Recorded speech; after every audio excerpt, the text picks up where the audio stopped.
Di bawah asuhan sang kakek Abdul Muthalib sangat iba terhadap cucu yang sudah menjadi yatim piatu di usianya yang masih dini. Maka dibawahlah sang cucu ke rumahnya, diasuh dan dikasihinya melebihi anak-anaknya sendiri. Pada saat itu Abdul Muthalib memiliki tempat duduk khusus di bawah Ka'bah.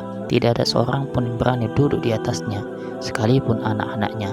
Mereka hanya berani duduk di sisi-sisinya. Namun Rasulullah SAW yang saat itu masih anak-anak justru bermain-main dan duduk di atasnya. Karuan saja paman-pamannya mengambilnya dan menariknya. Namun ketika sang kakek melihat hal tersebut, beliau malah melarang mereka. Saya berkata, biarkan dia, demi Allah anak ini punya kedudukan sendiri. Akhirnya Rasulullah SAW kembali duduk di majelisnya. Diusapnya punggung cucunya tersebut dengan sukacita melihat apa yang dia perbuat. Tapi lagi-lagi kasih sayang sang kakek tak berlangsung lama dirasakan oleh Muhammad kecil. Saat Rasulullah SAW berusia 8 tahun, kakeknya meninggal di Mekah. Namun sebelum wafat, dia sempat berpesan agar cucunya tersebut dirawat oleh paman dari pihak bapaknya, yaitu Abu Thalib.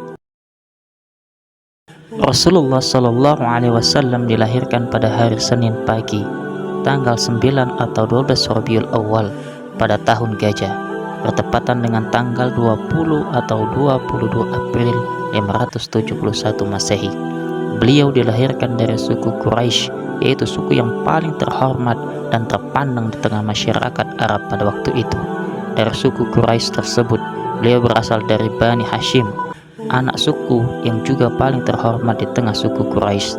Rasulullah SAW lahir dalam keadaan yatim karena bapaknya yang bernama Abdullah telah meninggal ketika ibunya yang bernama Aminah mengandungnya dalam usia 2 bulan. Setelah melahirkannya, sang ibu segera membawa bayi tersebut kepada kakeknya, Abdul Muthalib. Betapa gembiranya sang kakek mendengar berita kelahiran cucunya. Lalu dibawanya bayi tersebut ke dalam Ka'bah.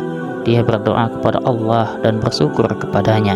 Anak tersebut kemudian diberi nama Muhammad, nama yang belum dikenal masyarakat Arab waktu itu.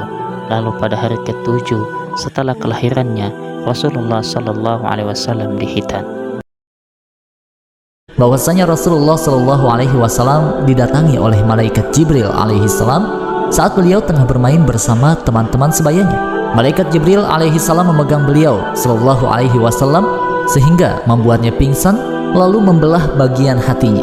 Kemudian malaikat Jibril mengeluarkan segumpal darahnya tersebut dan berkata, ini adalah bagian setan yang ada pada dirimu. Kemudian malaikat Jibril alaihissalam meletakkannya di dalam baskom yang terbuat dari emas dan mencucinya dengan air Zam-Zam, merapihkannya dan mengembalikannya ke tempatnya semula.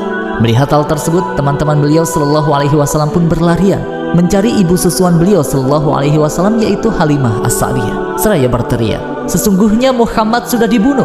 Kaget mendengar hal tersebut, Halimah dan keluarganya bergegas mencari beliau SAW dan akhirnya mereka menemukan beliau masih hidup, namun dalam kondisi rona muka yang sudah berubah.